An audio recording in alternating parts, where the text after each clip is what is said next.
Hi, the Hakuna Matata Talk family. And guess what? Today is yet another day when we get to chat as usual. If it's your first time watching us, here on the Hakuna Matata Talk, we do talk about almost everything. We share information, we share knowledge, we share places, we have fun most importantly. And yeah, that's basically what we do.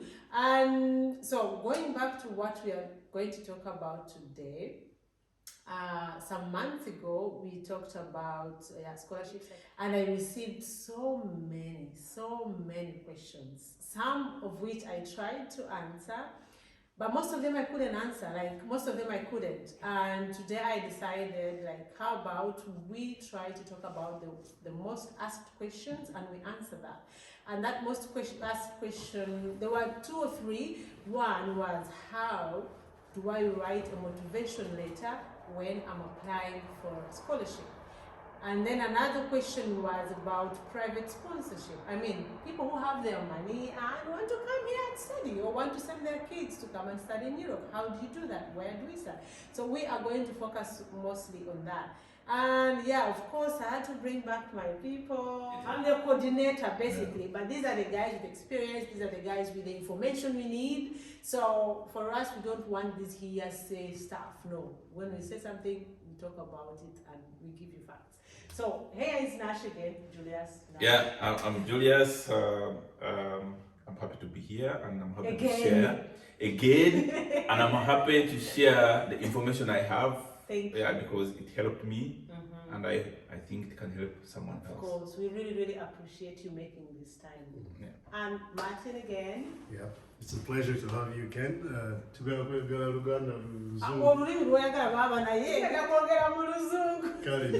Okay, it's Martin. I'm glad to be back for the follow-up interview. Yeah, but Luganda, you can bring in some Luganda No for problem. the vibe, for people. For the vibe. Yes, you can mix some Luganda. Kasavu Kanyama, Kasavu This one is in Uganda. So, can you guys, we are going to talk about, first we start with the private sponsorship, or start with how to write a motivation? The motivation. The motivation letter? Yes, Okay. because why I said the motivation is because you have to first motivate yourself. Yeah. You have to motivate yourself, you apply. Then if you accept it, that's when you can now start looking into, is it a scholarship or is okay, is that so? Also with private sponsorship, you have to write a motivation. Yes, you have to. You see, now this part I didn't know. Me, I You have to motivate yourself. They have to know how are you fit to do that course. That's what they do here. Okay. And mostly, like if you're in Belgium, it's mostly like if you're from Uganda, it is English. Yes. And English courses have they pretty look at, because they're all at master levels. At master level, they look at, do you really fit what they're looking for? Yeah. So you have to give it that extra motivation to say. I thought when I have my money, I can decide what course I want to do. I can decide when I want to go and study. That's what I thought. Maybe just to clarify, because last time we were speaking about you first of all have an admission at the university of your choice, and then you can follow it up by applying for a scholarship. So irrespective of whether you come in privately or the first step is always. Do you see you guys, because you know things you think everyone No. We don't know. So the first step is you always have to get the university admission, and the motivation letter is part of the process. The process, yes. So it doesn't matter if it's whether it's private or government, you have to write a motivation. You have to be admitted at the university. So it doesn't matter if you're going to be sponsored privately or with a scholarship. Let me ask it in a different way. Are there two different motivations for admission and for scholarship, or is it the same? It could be possible. You can use the same, or because there are sometimes some scholarships that say if you get admission, if you get a university, we will sponsor you. Yeah, you can apply for the scholarship. Okay. But there are some scholarships whereby they say once you apply for the scholarship for your admission, you are at the same time applying for the scholarship. Okay. Yeah, exactly. So they use one motivation. Yeah, to add on that point, because you see usually on the course, depending on the course you want to study, there are several courses. Yeah.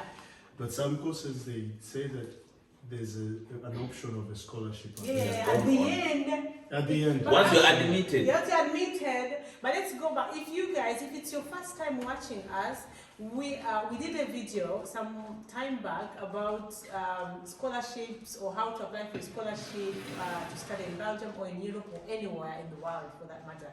So this is a continuation. We said, or we talked about that a motivation letter is very, very important for you to be admitted or for you even to get that scholarship.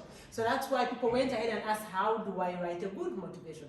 And this is what we are talking about, just so that you, with us in the entire story. Flashback. Yes. But most people that go back and watch the first video, and then you will catch up. You can connect the two. No, so this time we are specifically talking about how to write a good motivation letter. Yeah. But how to, for scholarships and stuff, we talked about that already, so just go back and watch the video. So where do we start? What is a good motivation? What must be included in a good motivation? Yes. Where do people start? The motivation starts with, first of all, you have to look at the course you are applying to. Yes. Okay. So you have to be, okay, now that you have chosen the course, the direction you want to take. Yeah.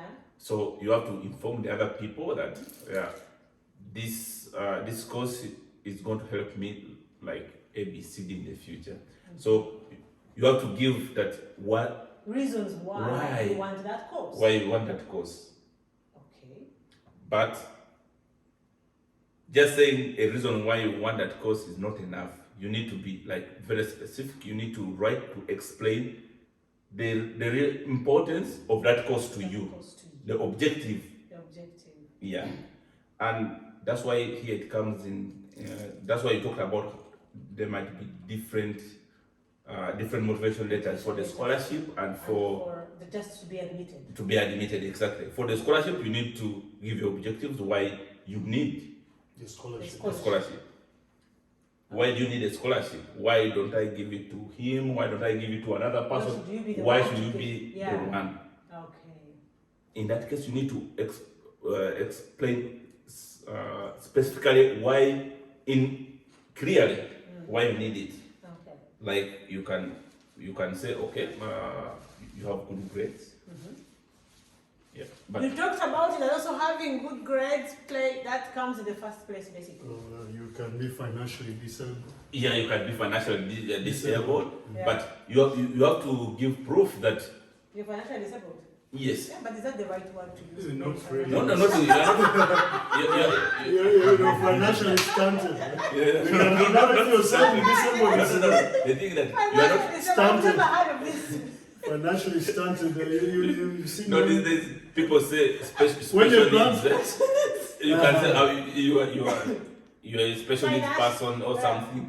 But I think here what we're talking about, if you're not financially stable, you cannot handle paying for your masters, or maybe you can pay for the masters, but what comes along, like the accommodation, the food, those are some of the things people ignore. People just look at the tuition and say, the tuition is 200 euro. I can afford this one. But my friend, accommodation is the most important here in Europe. And eating, but accommodation, eating you can look around, but accommodation, because you need to have a good sleep, you need that money. You need to have environment also where you can study. Exactly. But then we shall talk about that when you're talking about private private sponsorship. So let's go back. You said, if I understood it better, we need to first of all to mention why you want to do that course as a person. Yes. And then you have to give. Is that the same as giving your objectives, your personal objectives? Yeah, those are your personal objectives. Yeah. But you're supposed to be clear. You're supposed to be clear. And you have to state how, like, what I'm saying clear is that you want to study, but you have to tell them how that specific course will help you now or in the future. In the future. Okay. Or what value will it add to you as a person? Exactly. Okay. So when the person who is going to give a scholarship read through that, you say, yes, maybe with that, if it adds too much to me, then maybe you need it more than the other person. You check. That's one of the things they think, that okay, now this is my motivation letter, I'm going for public health. Then right now maybe you are a nurse or whatever field. How will that course help you to improve on what you have right now? What you have already. Yes. And then what will it also help you in the future? Maybe there are people who do masters because they want to change their field of work. Yes. Yeah? Oh, but there are also those who do to just improve on where they are. So you have to tell them how that master is going to help you. Where you are at the moment and where that master will take you. Well, maybe just to put some context on this. Several times, I think a motivation letter can be structured in several parts. Let's say 4 parts or something. So briefly, maybe I'll just give a structure that we shall do. You first give a small introduction of who you are. Yeah, talk a little bit of, as Nash said, maybe you tap a bit of what is on your CV, but don't explain the whole CV. The whole CV, because they also have the CV. Yeah, because a motivation letter is like you're presenting yourself to people who don't know you. So you briefly talk about yourself, you briefly talk why you chose that course you're choosing, why that course. For what value will it add to you as an individual, but to the whole bigger, wider society. And also the society. Not only to you.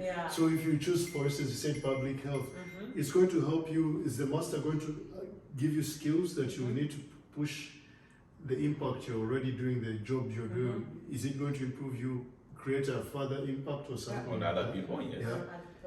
And then you sort of also speak a bit of why you chose Belgium. Why did you choose that? Why the country? Also yes. I never thought about that. Why that? First of all, why that university? Yes. Why not other university? Why that university? So you need why to that give them a country? credit. Of course. Exactly. The sponsorship is maybe from that country. You it's have called to a motivation. Motivation. Why? But that's what we need our people to know. Where do they start? What that needs? So first of all, I keep taking them back. One, who you are. Yes. What are your objectives?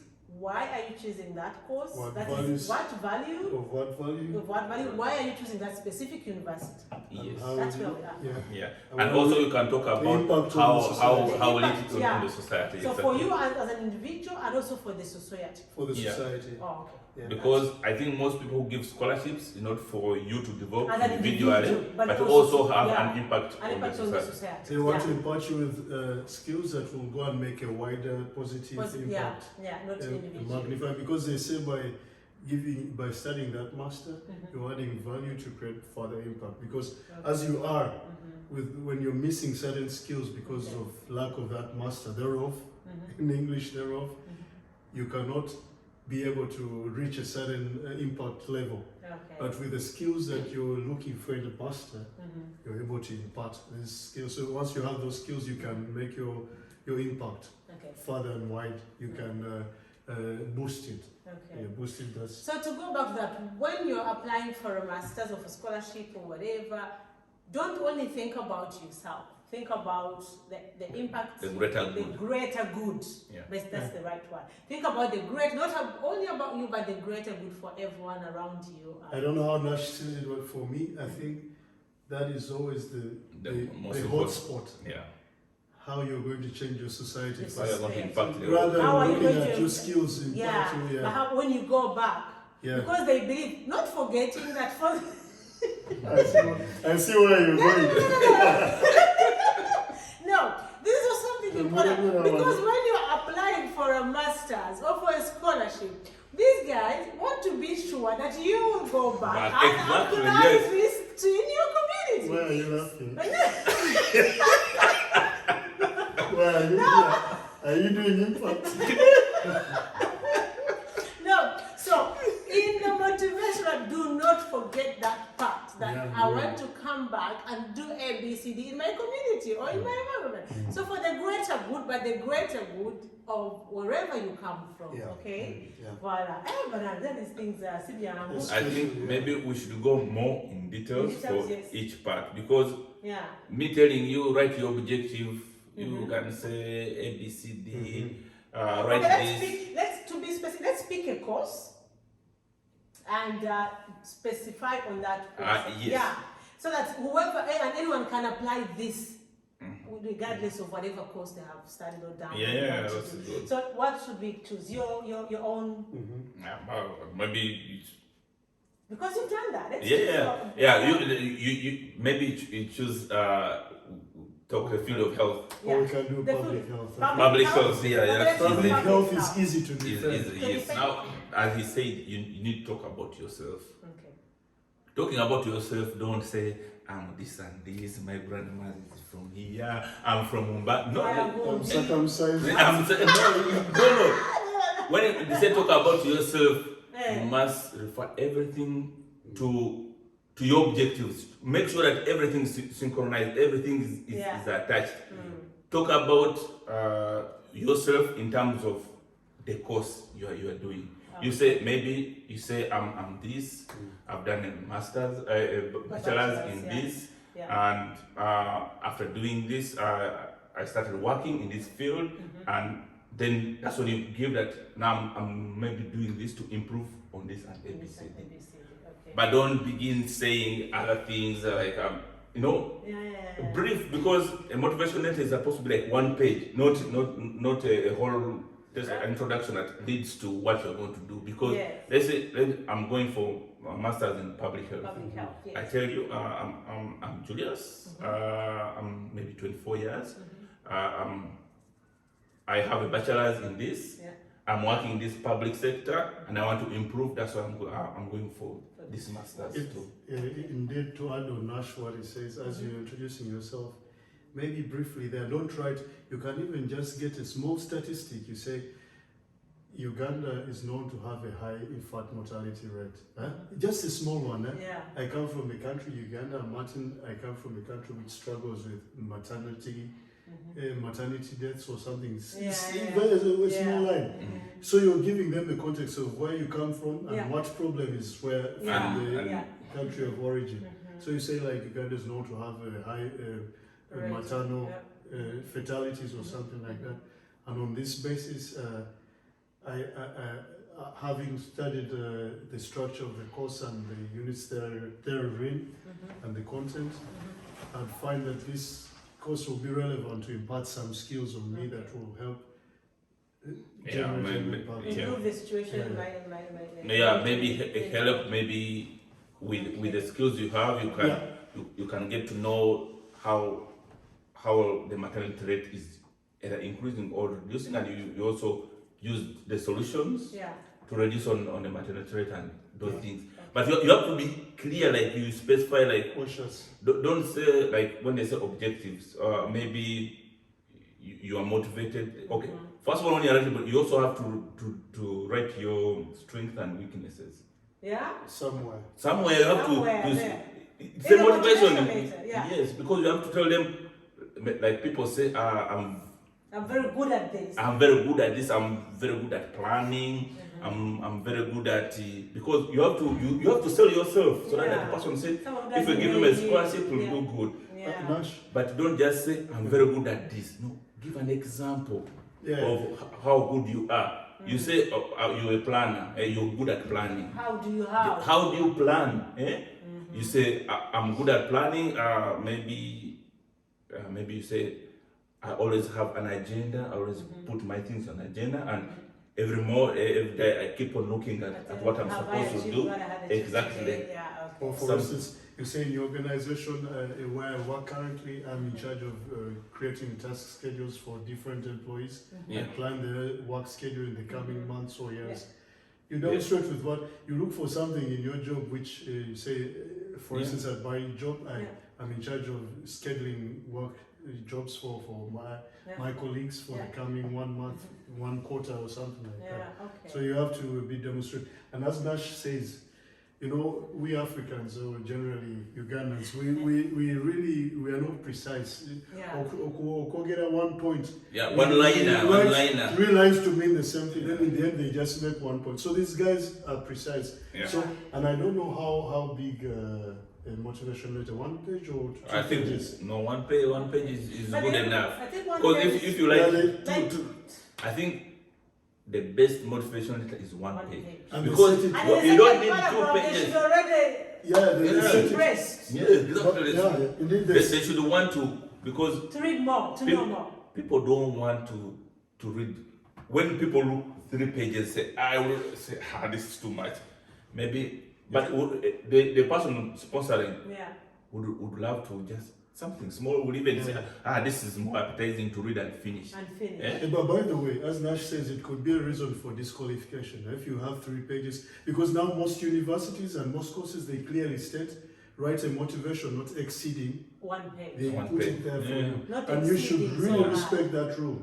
So if you write, if they said not exceeding 1 page, And you then write to- 3, it could already be a you're, reason. you're disqualified Yeah. already. It may not disqualify you. Maybe you've put information in the first page, but it could be reason for. The Because these part- guys have a lot of you things might to put deal with. Okay. the most important things on the last part, and the person reads the first page and gets tired and throws away your thing. Exactly. You see, that's why you need to be like precise. Precise. Nice. And also, I think when you're writing a motivation letter, you should do research on like on the country or on the The university you're going. itself, yeah. Because you have to also tell them why you chose that university. We already said that, yeah. You are like let me give you an example. I say you say like I've read about maybe Ghent or Hasselt. Yeah. It is a multicultural university, so That's very important. it embraces a Multicultural. lot of Open-minded, it's progressive. open. yeah. If you say that, then you say then this person knows about Knows it. about us. By the way, Cynthia, that's Yeah. something they should pay attention to. What Nash has just said. One of the motivations for the people there who are planning to come, one of the things you can write about why you're coming here, especially about the Multicultural. multicultural, Yeah. progressiveness, Progressiveness, open-minded, beautiful, open-minded. cultural heritage. Culture heritage. Yeah, and I've seen it's I a think you woman. guys are listening. You Yeah. have to write 1 or 2 lines. Yeah, you have to put that there Multicultural, because progressive. when you come here with Yeah. a closed mind, No. you have problem. You have They also know that you will not succeed. Yeah, So you need to be open-minded. It will be challenging. You face a lot of challenges when you come here with a closed mind. Yes. And I think Wow. in the Yomo, you should also say you have room for learning. You want You're open. you are open You're to open adopt to adopt learn. learning new things. Yeah, exactly. Okay. So, what And you're curious to learn new things. You're curious. Curiosity. curiosity? Yeah. But let me ask. So let's say what must be in, first of all, your name. Yes. Let's summarize what must be in. Yes. If there's someone taking notes, I don't know. You have to address it to the right person. That's one thing. When there's a scholarship, there's either an organization, and that organization has a certain leadership. Yeah. Okay. Okay. So when I'm writing to the university, I know there is a rector there, or I know. So you write to that rector, or you write to the organization that is giving the scholarship, Okay. because it might not be the university, it might Yeah. be Be there. Nash, that can I organization. chip in a bit? Yeah. In the past, the old way, and I know the old way was you write dear sir, madam, Yeah. but now, and I've seen it a lot these days, the thing is just you write dear, then you put a comma, because if you don't know the precise person you're addressing, you cannot say dear Dean. Yeah. No. You say dear, you put a No comma, sir, then no you go. madam. No, sir, no. madam. And we learn every day now. That's something. But Okay. if you know the person you're writing to, It's put the better name put the there. name, yeah. Dear So, like Sophie. sometimes I've seen online they put this is the contact person. yes, that's it. You address it to the contact person. Yeah, that person who Who is the contact And person? most universities are clear these days. I mean, if you read the website, they will tell you to who to address your Yeah, that's what I'm motivation saying. letter Yeah, to. yeah, yeah. That's the contact So- person for Exactly. that. Yeah, okay. Yeah. and make sure you know the right how do you say it, sir or man, the right person. How maybe the person might be a doctor, might be just don't say That's right. sir or my mister or whatever. Yet the person is a doctor. People want Some their vitiba. diabetes, whatever. You have to address So it. they want their, Yeah, you have to give them their respect. Their respect. Yes, If it's a professor, if it's a doctor, if it's put it there. you put it there. Okay. Don't say Dear Nash, dear yeah, Julius. Mr. This, Julius. yet I've told you it's the professor who is the contact person or whatever. So if it's the professor or if it's the doctor, because the person can be a doctor and you say Mr. Then we'll say, even this person doesn't know what he has not done his research. Okay. Yeah. But these you guys, these might seem like simple things, but these are very important things. Like if you have to pay attention, because I've realized in most, I can't say in our culture, but I've realized most people don't pay attention to details. Yeah. And it's very important to pay attention to details, especially in this field of studying and scholarship. It's very important that you pay attention to details. And what do you say about writing your motivation letter and giving it to someone else to read through it? That's very. I'm someone who always does that. If it's it's something always, very important, personally, but it depends. I would rather I write something and give it to someone to read through it. I say, I'm doing this, I'm doing that. What do you think? I think that's the best practice, because you know, when someone say write a motivation, some people can take 5 minutes and they think they have written everything. But sometimes the grammar that is in a motivation letter tells the person reviewing your thing about you. They look at how careless you are, how you write words. And the other thing is that when you're writing, stop one-liners. One-liners should not be there. One-liners, I mean, I'm a very organized person. Point. No. How are you organized? Tell us. Yes. Avoid those one-liners that the common, because what they're looking for originality. So if I look at your motivation letter, and I go on the internet and I get the same words that are there, you're just transferring to fit your thing. You just say, because you know when you say I'm very organized, I A B C D like that. Those common words that everyone uses. Motivation letter. And that's something they should be careful of, because now we're living in an advanced world technologically. These guys have also software which they run through, and they see which words which overlap with the other things that they know. And then they say this way, stop, don't get those things from internet. Those people will exactly from know. Your heart. Yes. Right from your heart. Because this is something for you, after all. As I say, adopt everything you do. Adopt to yourself and to the objective of the course and to the scholarship. Adopt everything. Your motivation letter should be customized to you, to yourself. Yes. But I think, personally, I think that's the best way you can do it. Write what you feel from your heart. Exactly. Or what you want, where you see yourself going as a person. And when you're reading such a letter, you can tell. This person means what he's saying. Voila. That's why I say avoid one-liners, because when I read the motivation letter and I see those things I've heard about, like so I've seen this one. And this one, no. You said no. This one is lying. So have you ever read someone can say this one I think is from Google. This one is from Google. This is from Google. Some tiny bit of originality. You have to be original. That is it. When I read it, I should feel this is Cynthia, this is Peterson, this is someone talking to me from. So it has to be from your heart, from you. But then, like we say, make sure you have some precise. But give it to someone to read. But I know in our culture, minimum three people to read through it. I think take your time. Take your time. When you are writing, take your time. Don't hurry. And I would recommend, if you have someone, a relative or people in academia.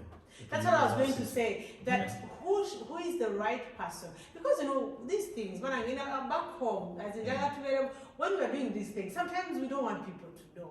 You're trying something out, but that's the reality, right? True. That's the reality. Yeah. When we're doing these things, because most of the time, we don't want people to know. So you want to do your things there. You don't want people to know. You want people to hear, she's gone, or he's gone. Because I've heard in Uganda, the only way to progress is do as less people know what you're doing as possible. So it's important also to know the right person. If you have, for example, if it were me, and then I still have good, or I had good relationship with my lecturer, or with my supervisor, I would rather take my motivation letter to my former supervisor or to my former lecturer to read through it than to a friend. It's worth the effort. It's worth the effort, yeah. So it's important who you ask to read through your book. Don't take it to your friend at the cafe, at the bar, you're there drinking, man, I'm applying for a scholarship. Help me read through it. What do you think? You know? Unless that friend has also succeeded. Unless that friend has gone through the same path, and then you want to hear to share the experience and stuff like that. But if it's just these high friends, and for me, I would say... That can be a high friend who is... But that's what I'm saying. Who has succeeded? That's what we're saying. Yeah. But not just to talk about it at drinking on something and you say, by the way, what do you think of And that? Cynthia, we're living in the age of social media. So much connectivity is so easy, global, village. You can even, we were speaking to Nash now, but tomorrow you can even reach him or somewhere. And send it to Nash. Well, this guy there are groups of students who have been here. There are so many groups you can investigate. Groups you can look for students who have already succeeded. And then send it to especially in your field. If you find someone, if you want to do something in fisheries, and there are so many, you can reach so many guys who have studied here in Belgium. Or anywhere in Europe. And then you pick one, send it to them, introduce yourself again. You don't have to know them in person, I think. But I think it's also good to, I'm not saying there are different levels of people, yes, but you have people who are of the same level with you, and there are people who are above your level. There are always people. Of course. So it's always good to also connect with someone above you and say, okay, this one maybe this one's more. Not more than I know by exactly. So give that person to read through, because sometimes people of the same level think the same, but you need to get someone. From another side of the story. You're thinking in floors. On the third floor, get someone who's thinking on the fourth floor. Then you know what he said about what you have written. Because when I give you to read, since we are near the same level, you might say, man, this is okay. This is okay. This looks nice. That's perfect. What more do you want to ask? Exactly. But actually, when it's someone a level higher, they will see some things that you cannot see as a person. Okay, wow. And the other thing is also get in touch with people who have just gone through the same thing. But there are people, that sounds beautiful. They are maybe through platforms. But not through like knowing people in person. Like because No, I'm saying people have gone through the same thing. Like a person has got, if through those platforms, maybe you are applying in Ghent, and you know a person in those platforms, one of the platforms, there are people who have been to Ghent, people who have been to UK, whatever. When you are going to Belgium, it's better you contact that person who has been in Ghent. In Belgium, in Belgium, to tell you, maybe, because they say in Europe, each country has its own culture. Of course. The Britons are very different from Belgians. What Belgians like might not be the same as what Britons like or what the French people like. So if you know a person who has been to the country you're applying to, it's better you get more information from that person that you can include in your motivation. To add on what Nash is saying, for instance, Cynthia, the reason you call us here is because you're dispensing the info, right? You're the conduit. We call it a conduit? Or conduit, connection. You're the nav for which the information will disperse. So your conduit, for instance, now maybe if your viewers would like if someone's really motivated, and that's what we say. If you're really motivated and you want something, you will go the extra mile. Yeah, of course. So these guys you can reach out to you. You can introduce them to these platforms, these student platforms of the people here already who can share. For instance, if you want to do fisheries or something, there are so many platforms with students, former students. When the students finish, they do groups, but they leave their WhatsApp. They never leave the groups. Never. So they still stay there. Because I still have our students who are in Ghent. Students who are in Belgium. You guys are still in touch. Yeah. Voila. We have Belgium alumni. We have Ghent alumni. We have Like, You guys, you don't know how many questions I received. It's overwhelming. If you're doing about, but I could tell, like you said about motivation. Honestly speaking, I don't need to snitch on you guys, but like there are some questions I would receive, and I would say this person is serious, and I could tell this person is serious, and I could tell this one is just. Exactly. Yes. Yeah. So I think when I apply this to motivation, I think when someone reads a motivation, some are looking for your attention. I know. No, but there are some people who would send questions with specific questions. Yeah, like exactly. That's personal. How do I do that? Where do I get this? How can I write this? And I was like, wow. Like there's someone who says, and I was touched to say, I don't speak English. I cannot write English. I'm a French-speaking person, but if I can know how to write a motivation, like if I can have tips, I can apply these tips in French. And that stayed with me. That's true. And I was like, wow. So she was like, I know English, but I can't really write good English. So I want to, if I can get tips, I can use the same tips to write in French. Of course. I was like, this is a serious person right here. Yeah, So like when you're reading through those mails, you can tell this is a serious person, this one is just like you said. That's what I'm saying. When a person reveals your motivation card, you know this one just saying for saying. Yeah. Saying for just this. For just. Just So some saying you for will just. respond, some will respond knowing this is a serious person, he genuinely wants this information. And the guys you're writing to have received over the years. I know, so I can even imagine. 3-4 lines, he just even if we say one page of motivation, the person has been reading motivation already. He can read half a page and he knows what he's dealing with. So this one just guys, originality right from your heart.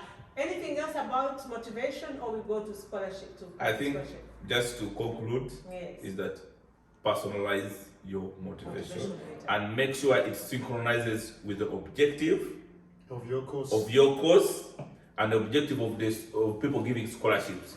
Exactly. The scholarship guy might be saying we want to give people who most times from developing countries. Yeah, exactly. like there are some scholarships specifically in Belgium from third world countries. For third world countries. So don't apply for that scholarship if Uganda is not there and you're from Uganda. Because there are a lot of like the scholarships we applied for. I applied for it's for third world countries. And but those third world countries, it's part of there is a list. You go to that list. If your country is not there, like West Africa, there's no country in West Africa that is part of those ones. Again, it comes. But there is Kenya, there is Rwanda, there is Tanzania, there is Congo. They are there, but there are some countries that are not there. They're not there. So important, read. It comes down to reading. Everything is on the website. You see, they say because we have Uganda is ranked the poorest of the poorest. It's in the tier 3. Certain scholarships are for countries that fall in tier 3. Yes. And if you remember your geography, there's always what we call a key legend. So they will say code 1, 2, 3. These are tier 3, tier 1, tier 2, middle income, blah blah. And then they will look. Scholarships for countries in tier 3 are eligible to this scholarship. So if you don't connect the two, where's tier 3? You have to read. You find the countries that fall in tier 3 are eligible to this scholarship. You may go like this and then you waste your time. Don't waste your time and money when the scholarship you are applying for does not apply to your country. Yes. Important. Be sure that the scholarship you're applying for does really apply to you and your country. Another tip? To wind up, for me, briefly, I don't know how Nash will wind up. I say, speak about yourself, be original, be as brief and precise. Don't say, I'm organized. Point in your job how you proved you're organized. For instance, you said I'm good at planning. I plan tasks for my workmates. Don't just put one liner like Nash said, I'm good at planning. How do you do? Second, put how the course you're applying for is going to add, which skills specifically. If you can even speak of the skills it's going to add to you. As a person. And once you get those skills, what are you going to use them to impact the wider society? Not only keep them to yourself. Then speak about the country you're going to, why you want to go into that country. And that university. That university. Exactly, I think that's about it. Yeah. And always when you're winding up, you say, You The usually, last sentence. yeah, maybe it's not original, but it's a line I usually use for my motivations, and I always say that I'll be glad to elaborate if further Given information is required. I'll be glad to elaborate, and I hope maybe everybody has their way of concluding, but say I'll be happy to elaborate on something that's not clear at any given opportunity. Okay. Yeah. You've had, I don't need to add on because these are the guys here with the, with the first-hand information. So when they talk, I don't add. Anything to add on? Not really. I think you have